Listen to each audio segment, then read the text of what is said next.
अगर आपको शिकायत है कि फिरोजाबाद में बिजली नहीं आती और जिसकी बिना पर आपको अपनी चूड़ियां बनाने में, गिलास की फैक्ट्री चलाने में मुश्किल होती है, तो मेरी आपसे ही गुजारिश है कि आज आपके सामने एक मुतबादिल है, एक विकल्प है मजलिस के रूप में, आप इसको मजबूत करिए। मेरे अजीज दोस्तों और बुजुर्गों, फिरोजाबाद में यहां पर घंटा नगर में लोग को नौकरी मिलती थी, मगर आज महीने में सिर्फ 10 या 12 दिन का काम उनको मिलता है। बताइए इसका जिम्मेदार कौन है? इसका जिम्मेदार भारतीय जनता पार्टी है कि घंटा नगर में भी आज नौजवानों को रोजगार नहीं मिलता। आज आप देखते हैं कि फिरोजाबाद में, रुक जाइए, कोई किसी को मत करिए, रुक जाइए, आप रुक जाइए।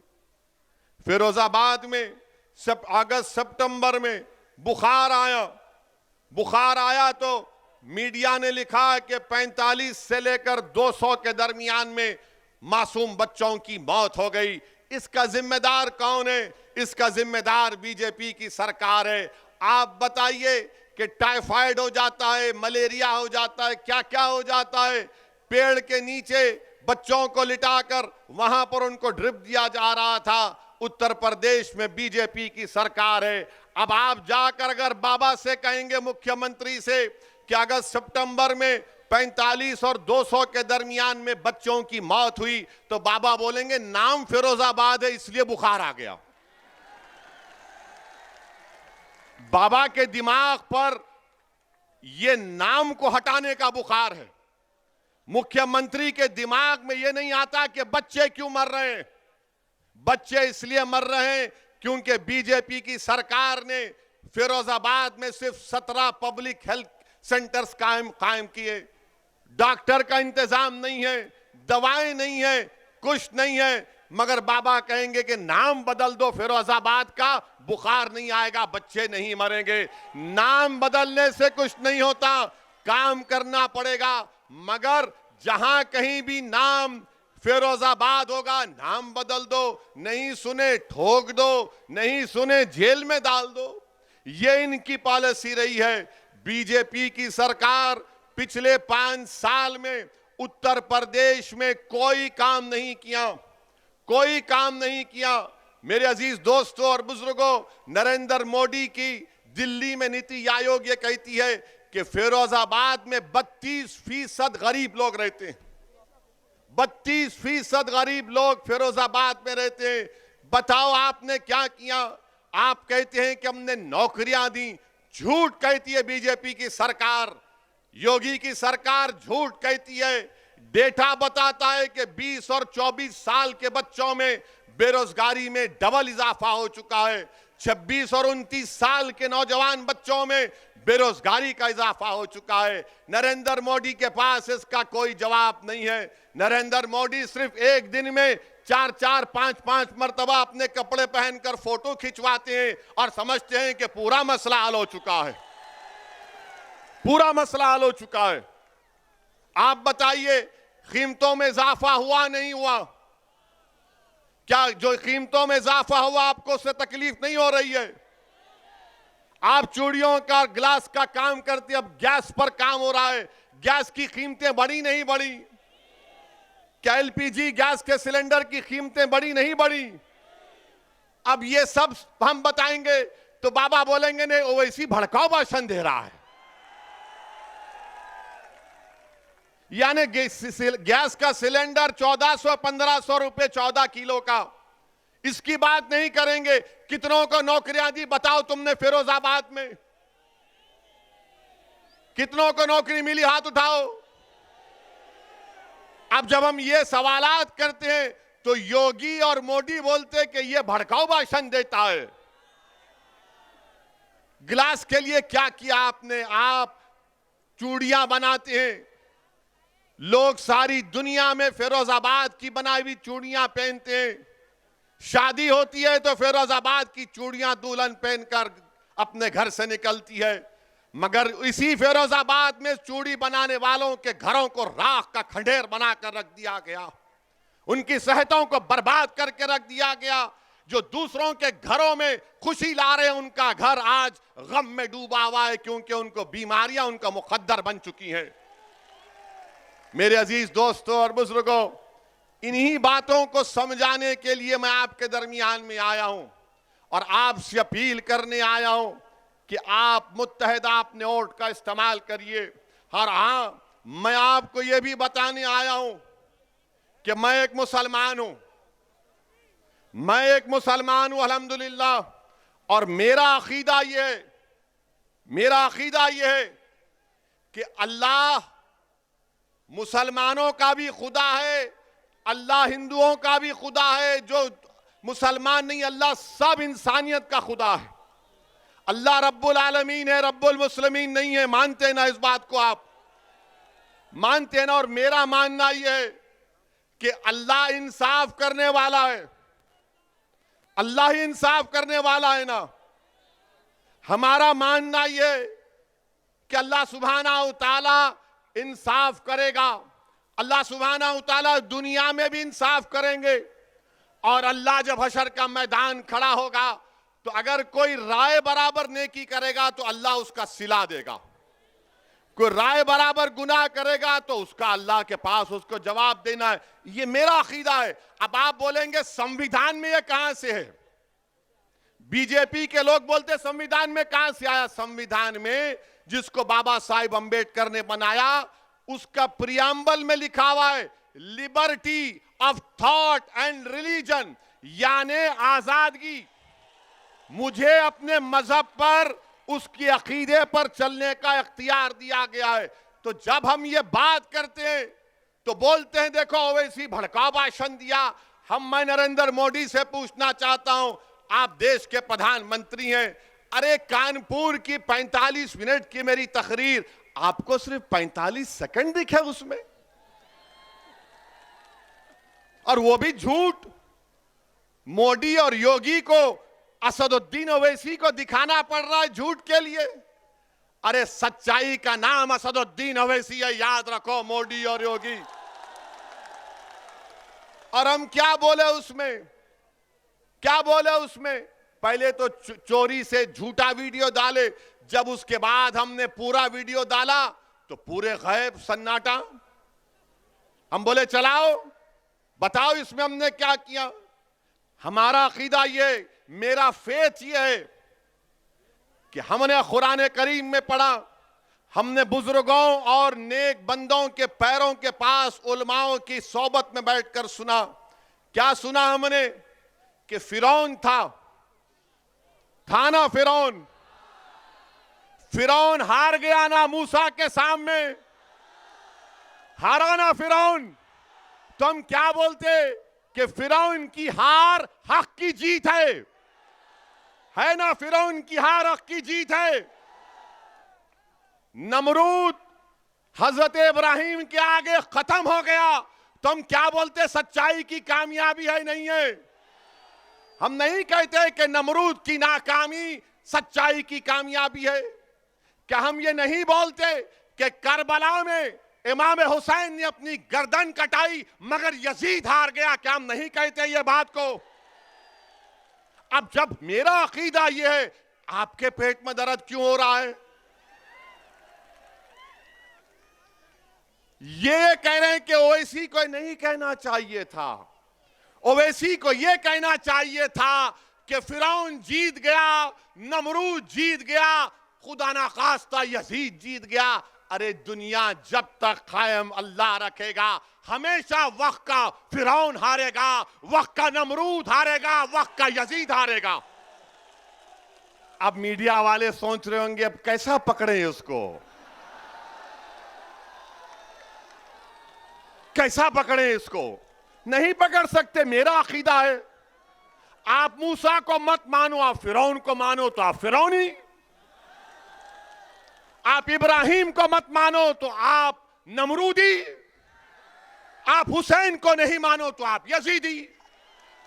ये जमहूरियत की खूबसूरती है। मैं तो ये नहीं कह रहा हूं ना कि मैं ही सच हूं, मैं ये कह रहा हूं कि मेरा मानना ये है। इसीलिए हम कहते हैं कि जो जालिम है उसका खातिमा होगा,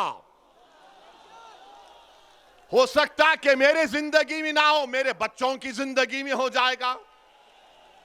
अच्छा, आपको मालूम नमरूद को कैसे उसका खातिमा हुआ? नमरूद का खातिमा कैसे हुआ मालूम आपको? नमरूद का खातिमा ऐसे हुआ कि अल्लाह ने उसके दिमाग में एक लंगड़े मच्छर को डाल दिया था। लंगड़ा मच्छर नमरूद की दिमाग में चला गया। अब उस नमरूद के पास वक्त का बादशाह था। उसके पास जो कोई मिलने आता तो उससे कहा जाता, बादशाह सलामत से मिलने से पहले उसके सर पर एक थप्पड़ मारना पड़ेगा तुमको, क्योंकि उसका मच्छर जो दिमाग में अल्लाह ने डाल दिया था उससे उसको राहत मिलती थी। ये हमारा अकीदा है। आप ये कह रहे हैं ये क्यों बोले, ये नहीं बोलना चाहिए। अरे तुम होते कौन हो? क्या मैं तुम्हारी जबान में बोलूं? क्या तुम्हारी जबान मेरे मुंह में है? क्या तुम्हारी सोच मेरी दिमाग में? नहीं, हमारे मुंह में हमारी जबान है, तुम्हारी जबान नहीं है। हमारे मुंह से जो बात निकलेगी वही सदाकत है, वही सदाकत है। अरे इख्तिदार पर बैठकर बड़ी बड़ी बातें करते हैं कि असदुद्दीन ओवैसी को ये नहीं बोलना चाहिए था, वो नहीं बोलना चाहिए था। अरे मैं क्या तुमसे पूछ रहा हूं? मैं बोलूंगा अपनी बात को, आपको पसंद नहीं है कान में रुई लगाकर बैठ जाओ, मगर सच्चाई यही है। सच्चाई को बयान करना जरूरी है। और अब तो हद ये हो गई कि हम अपने मरने वालों का भी जिक्र नहीं करेंगे। हम अपने मरने वालों का भी जिक्र नहीं करेंगे। हम जुल्म का जिक्र नहीं करेंगे। हम मजलूम का जिक्र नहीं करेंगे। हम मरने वालों का जिक्र नहीं करेंगे। जिंदों को दबाया जा रहा है उनके दबाने का जिक्र नहीं करेंगे।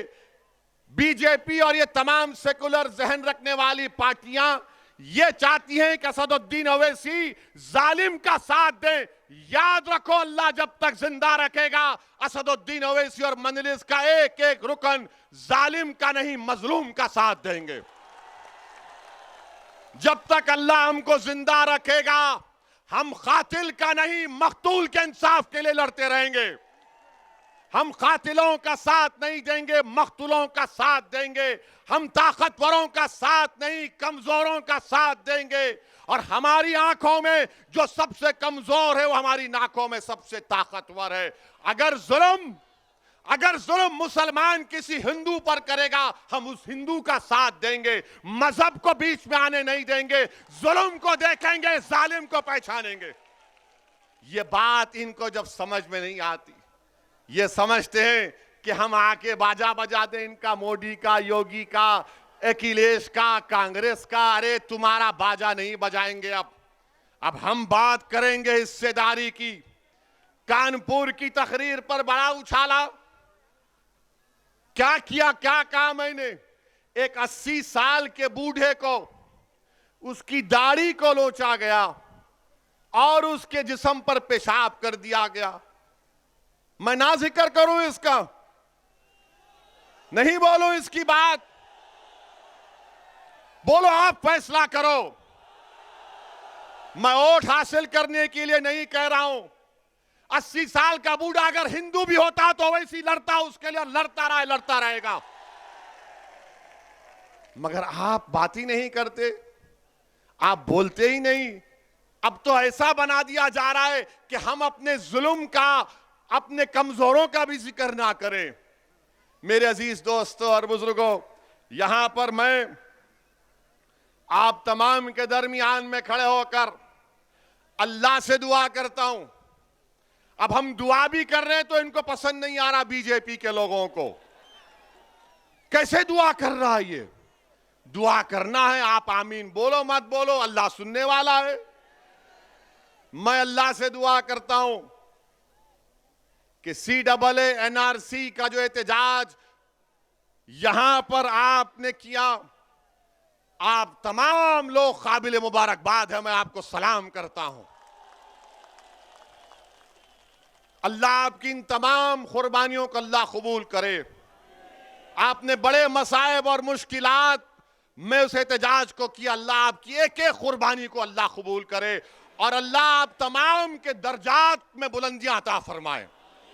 अल्लाह सुब्हानहू तआला, आपने हक का साथ दिया था, अल्लाह हक को गालिब करेगा। इसलिए कि कुरान में अल्लाह ने फरमाया, खुल जाओ लख व ज़हकुल बातिल इन्नल बातिला काना ज़हूका, हक आया और बातिल पर गालिब होकर रहेगा। ये मेरा अकीदा है, आप मत मानो। मेरा फेथ है, liberty of thought and religion Bharat के संविधान का हिस्सा है। आपको नहीं मानना, मत मानो। मैं अल्लाह से दुआ करता हूं कि यहां पर जो पुलिस की फायरिंग में मोहम्मद शफीक जो 40 साल के थे, उनको शहीद कर दिया गया, उनकी जान ले गई। अरमान 24 साल का बच्चा, मुखीम 20 साल का, रशीद 27 साल का जो अपाहिज था, सीधा हाथ काम नहीं करता था, मोहम्मद अबरार 26 साल का, मोहम्मद हारून 36 साल का, नबी जान 22 साल का। मेरी अल्लाह से दुआ है कि अल्लाह सुब्हानहू तआला हशर के मैदान में अल्लाह उनको उसी कपड़ों से उठाएगा। तुम देखना, हम गवाह रहेंगे इंशाअल्लाह। और तुम इनको मुर्दा मत समझो, ये जिंदा है, क्योंकि कुरान में अल्लाह ने फरमाया कि शहीदों को मुर्दा मत कहो, अल्लाह उनको ग़िज़ा देता है। मेरी अल्लाह से दुआ है, अगर आप इन मक़तूलीन, इन जिन हजरात को शहीद कर दिया गया CAA-NRC के एहतजाज में, अगर आप उनके माँ बाप को जानते हैं, उनके दोस्त को, उनको भाई को जानते हैं, तो मेरा पैगाम पहुंचाना, उनसे कहना है कि मैं तुम्हारा बेटा नहीं हूं, मगर मैं तुम्हारे गम को अपने सीने में महसूस करता हूं। मैं तुम्हारा भाई नहीं हूं, मगर मैं तुम्हारे गम को महसूस करता हूं। मैं ये बात वोट बटोरने के लिए नहीं कह रहा हूं, बहैसियत इंसान कह रहा हूं, बहैसियत इंसान कह रहा हूं कि जिसके घर में नौजवान बेटा मर जाता है, उसकी मां को मालूम, उसके बाप को मालूम। जो मां 9 महीने तक अपनी औलाद को अपने पेट में पालती है, उस पे क्या गुजर रही होगी अल्लाह ही जानता हो, घर वाले जानते। मेरा पैगाम पहुंचाना मेरे भाई, पैगाम पहुंचाना मोहम्मद शफीक, अरमान, मुकीम, हारून, नबी जान, रशीद और अबरार के घर में कि एक दीवाना आया था, अपनी दीवानगी का इजहार कर कर चला गया। आज दीवानगी की जरूरत है, याद रखो। अक्लमंद को कभी मंजिल नहीं मिलती, अक्लमंद को कभी मंजिल नहीं मिलती, जुनूनी को, दीवाने को मंजिल मिलती है। क्योंकि जब तुम अकल से पूछोगे फिरोजाबाद में मजलिस जीती गई क्या, तो अकल बोलेगी वोट डिवाइड हो जाएंगे। जब तुम दिल से पूछोगे तो दिल बोलेगा प्यारे कूद जा का दरिया, डूब के निकलेंगे इंशाअल्लाह ताला। अकल और दिल दोनों में हमेशा झगड़ा होता है, और ये तमाम सेकुलर पार्टियां और बीजेपी ये हमारे दिमाग से खेलते हैं, ऐसा हो जाएगा, वो हो जाएगा। अरे क्या क्या नहीं हो गया अब तक, अब क्या करना बाकी है बताओ आप मेरे भाई। क्या यह बात गलत नहीं है कि एक 32 साल अहमद नबी, जिसको CAA के प्रोटेस्ट में गिरफ्तार किया गया था, अहमद नबी को भी मेरा सलाम। अहमद नबी कैंसर का पेशेंट था, यहां की पुलिस ने गिरफ्तार किया, उसको कीमियोथेरेपी ले जाने की इजाजत नहीं दी। अब आप बोलेंगे कहां से कह रहे हैं, मीडिया की रिपोर्ट है, मुझ पर केस बुक करना करो, मैं तो आपका समधी बनने या दामाद बनने तैयार हूं, मुझे उसकी परवाह नहीं है, सच्चाई को बयान कर रहा हूं। और फिर उनका भाई फिरोजाबाद के जेलर लाल प्रताप सिंह ने मीडिया से कहा कि योगी सरकार ने अहमद नबी की कीमियोथेरेपी के लिए पुलिस कस्टडी नहीं दी। जेलर साहब कह रहे हैं उन पे भी केस बुक करेंगे क्या आप? और फिर टाइम्स ऑफ इंडिया जनवरी 1, 2020 का टाइम्स ऑफ इंडिया ने लिखा कि वीडियो है जिसमें पुलिस की मौजूदगी में पत्थर बरसाए जा रहे थे।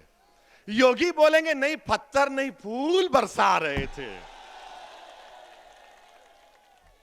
ये सब है, इसका जिक्र क्यों कर रहे हो? ओवैसी करूंगा जिक्र, क्योंकि दुनिया में जब तक नाइंसाफी का जिक्र नहीं होगा, इंसाफ नहीं होगा। याद रखो, नाइंसाफी का जिक्र करना जरूरी है इंसाफ को मजबूत बनाने के लिए। मजलूम का जिक्र इसलिए जरूरी है कि जालिम के जुल्म को रोकने के लिए और बच्चों के मुस्तकबिल को अच्छा बनाने के लिए। मेरे अजीज बुजुर्गों, फिर आप ये भी देखते हैं, कि आपके फिरोजाबाद में एक भी गवर्नमेंट की यूनिवर्सिटी नहीं है, एक भी गवर्नमेंट की यूनिवर्सिटी नहीं है। क्या किए बाबा आप, क्या किए समाजवादी की सरकार ने? मेरे अजीज दोस्तों और बुजुर्गों, आपके सामने ये भी बताने आया हूं कि उत्तराखंड में हमारे मीडिया के लोग, जरा कैमरा कर लो मुझ पे, मसाला दे रहा हूं आपको शाम के 6 बजे के लिए। हमारा निकाह करना 7 बजे। माशाल्लाह हफ्ते में 2 बार हमारा अख्त होता है टीवी के ऊपर, निकाह होता है हमारा, दूल्हा बनाकर पेश किया जाता है हमको। ये देखो, ये बोला, वो बोला, ऐसे बोला, वो बोला। अरे अल्लाह जबान दिया तो बोलने के लिए दिया ना, गूंगा रहने के लिए तो नहीं दिया है ना। संविधान के दायरे में रहकर बोल रहा हूं, तुमसे संविधान सीखना नहीं है, मैं तुमको सिखा सकता हूं संविधान। उत्तराखंड हरिद्वार में एक धर्म संसद हुआ। क्या हुआ? अब धर्म संसद में उत्तराखंड में बीजेपी की सरकार, आज भारत के प्रधानमंत्री नरेंद्र मोदी गुजरात में ईसाइयों के चर्च के में जाकर कहा कि भारत की अखंडता को बरकरार रखना है, भारत की यूनिटी को बरकरार रखना है। देश के प्रधानमंत्री ने कहा बड़ी अच्छी बात है, बड़ी अच्छी बात है। मगर हम देश के प्रधानमंत्री से पूछना चाह रहे हैं कि उत्तराखंड में आपकी सरकार है और उस सरकार में वहां पर एक धर्म संसद हुआ जिसमें उसका नाम क्या रखा गया? इस्लामिक भारत में सनातन का भविष्य। यह हुआ है। अच्छा, उसमें क्या कहा गया? उसमें चलिए मैं लफ्ज मुसलमान नहीं बोलूंगा, क्योंकि योगी और मोदी और उनके चमचों को बड़ी आपत्ति होगी। मैं ये कहूंगा कि उन्होंने असदुद्दीन ओवैसी के बारे में ये कहा, एक महाशय ने कहा कि काश मैं एमपी होता तो मनमोहन सिंह को गोलियां मार देता। देश का मनमोहन सिंह 10 साल का प्रधानमंत्री, अगर मैं पार्लियामेंट में होता तो एक महाशय बोले, उनका नाम नहीं बोलना चाह रहा हूं मैं, ना छोड़िए, नाम तो सिर्फ अल्लाह का रहेगा, याद रखो, नाम तो सिर्फ अल्लाह का रहेगा और किसी का नाम नहीं रहेगा इंशाअल्लाह ताला। अब उस पे भी इनको तकलीफ हो जाएगी। तो एक महाशय ने कहा कि अगर मैं पार्लियामेंट में होता तो नाथूराम गोडसे की तरह 6 गोलियां भारत के एक्स प्राइम मिनिस्टर को गोली मार देता। अब आप सोचिए थोड़ी देर के लिए, जो मोदी के भक्त हैं उनसे भी कह रहा हूं, अगर कोई फेसबुक पर योगी और मोदी के बारे में कुछ अनाप शनाप लिख दे तो 4 घंटे के अंदर हजरत पुलिस उसके घर को पहुंच जाती, चल हमारे साथ। खाली फेसबुक पर देश के एक प्रधानमंत्री के ओहदे पर रहने वाले मनमोहन सिंह से कहा जा रहा है कि अगर हम होते तो तुझे 6 गोलियां मार देते। आपको मालूम, लंबा अरसा हो चुका ये होकर, 4-5 दिन हो चुके हैं, एक भी गिरफ्तारी नहीं हुई, एक भी गिरफ्तारी नहीं हुई है। अरे मनमोहन सिंह की तो इज्जत नहीं करते तो देश के प्रधानमंत्री के ओहदे की इज्जत करो। आज मोदी प्रधानमंत्री हैं, कल कोई और होगा इंशाअल्लाह, मगर उस ओहदे की तो अजमत, उसका इकबाल रहना चाहिए ना। कोई कैसे खड़े होकर कह सकता है, कोई कैसे खड़े होकर कह सकता है कि मैं पार्लियामेंट में होता तो 6 गोलियां मार देता? मगर कोई एक्शन उत्तराखंड की बीजेपी की सरकार ने नहीं लिया। एक और महाशय थे, उन्होंने क्या कहा, उत्तराखंड के ईसाइयों को कहा क्रिसमस नहीं मनाना, क्रिसमस मनाओगे तो फिर तुम्हारी खैर नहीं है। अच्छा, एक और महाशय ने कह दिया कि मैं भगवा संविधान दे रहा हूं। अब हम पूछना चाहते हैं मोदी जी से, क्या आप ये भगवा संविधान को लेकर आएंगे या अंबेडकर के बनाए हुए संविधान को बरकरार रखेंगे? संविधान की धज्जियां उड़ाई जा रही हैं। बीजेपी, नरेंद्र मोदी सन्नाटे में है। और फिर एक और मैडम ने कहा, वन मैडम हैज सेड, क्या कहा मैडम ने? मुझे 100 सिपाही चाहिए जो 20 लाख ओवैसी की तरह लोगों को मार दे। भाषण में कहा, कमरे में नहीं, भाषण में कहा। और कहा कि भारत का संविधान गलत है और भारत के लोगों को नाथूराम गोडसे की पूजा करनी चाहिए। क्या करनी चाहिए? पूजा करनी चाहिए। वो गांधी का कातिल हरामी गोडसे की पूजा करेंगे। इस आजाद हिंदुस्तान का अगर सबसे पहला टेररिस्ट कोई था, नाथूराम गोडसे था।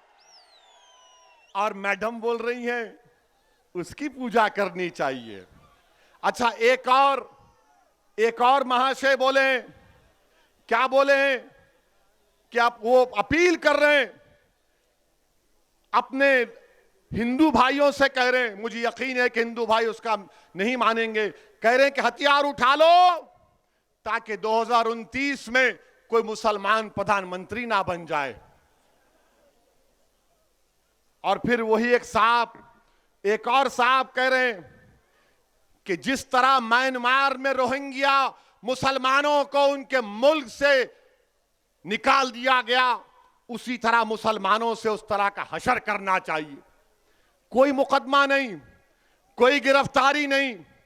और फिर एक और महाशय ये कह रहे हैं कि शस्त्र रखो, तलवार रखो और जंग तलवार के जोर पर जीती जाएगी। और फिर एक और महाशय ने कहा कि मुसलमानों के गांवों को खाली कर दो।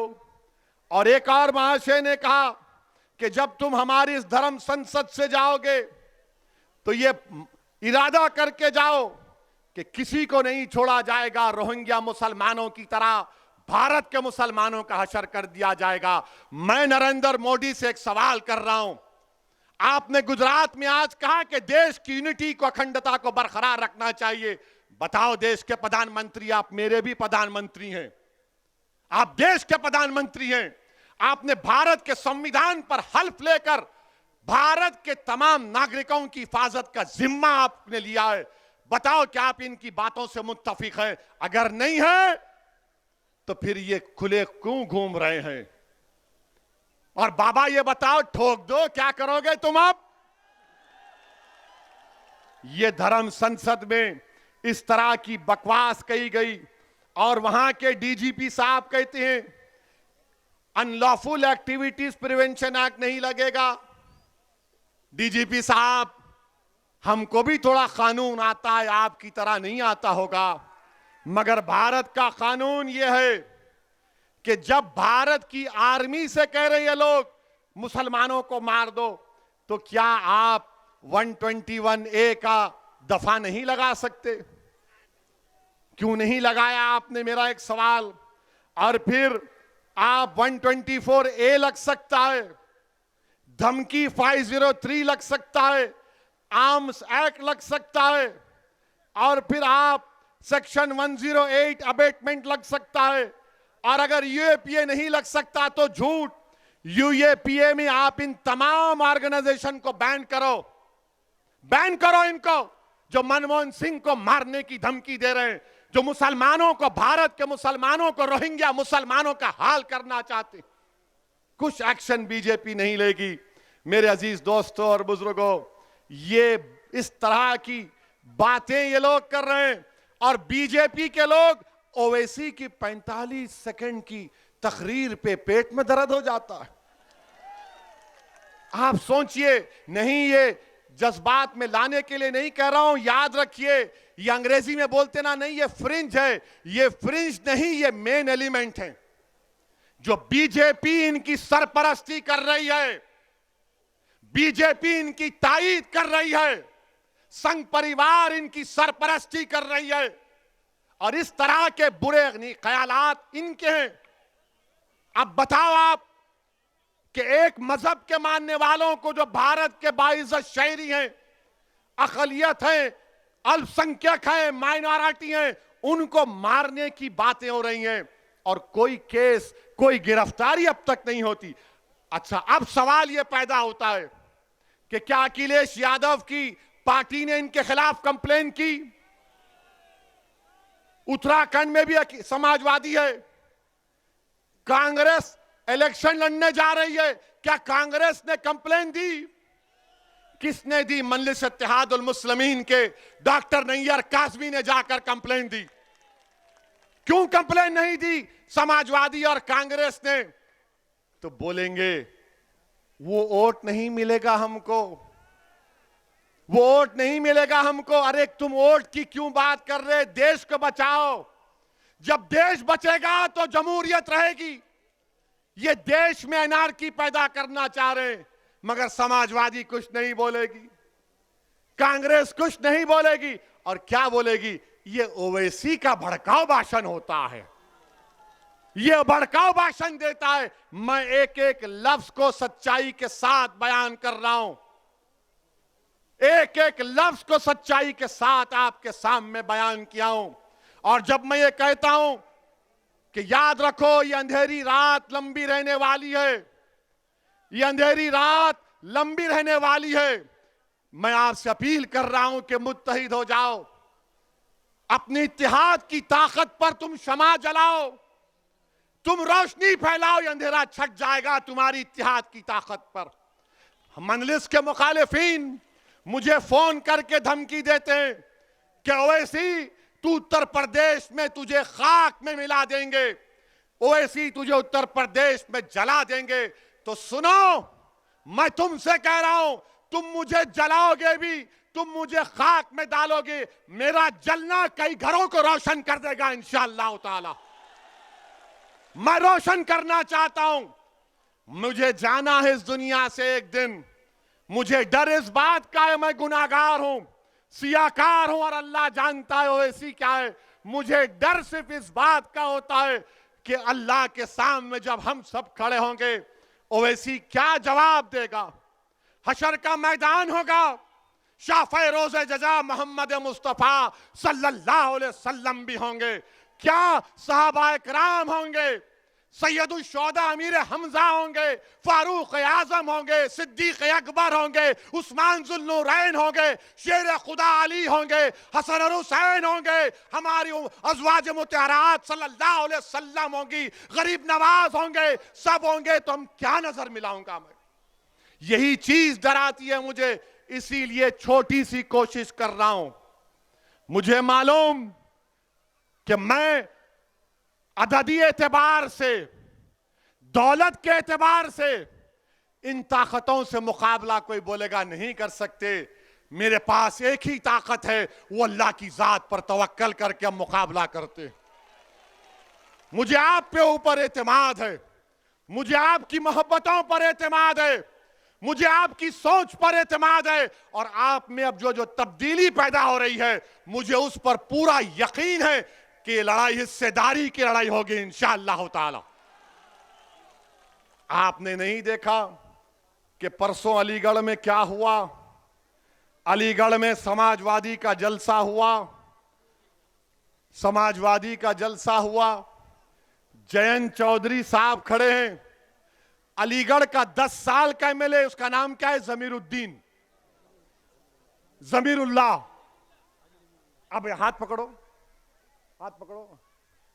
अब ऐसा हम कर रहे हैं, अब बाबर आ गया ऐसा, तो मैं ढक लूं बाबर को ऐसा? बोलो आप। तो मैं होता बाबा, आजा बाबर तू भी। मगर जयंत ने क्या किया? जमीरुल्लाह को बोला पीछे हट। 10 साल का एमएलए, यह तौहीन मुसलमानों की। मुझे शिकायत जयंत चौधरी से नहीं है, मुझे शिकायत तुमसे है। तुम गए क्यों? ये तुम्हारा मंच है, तुम यहां पर आओ, मैं कंधे में बिठाने तैयार हूं तुमको।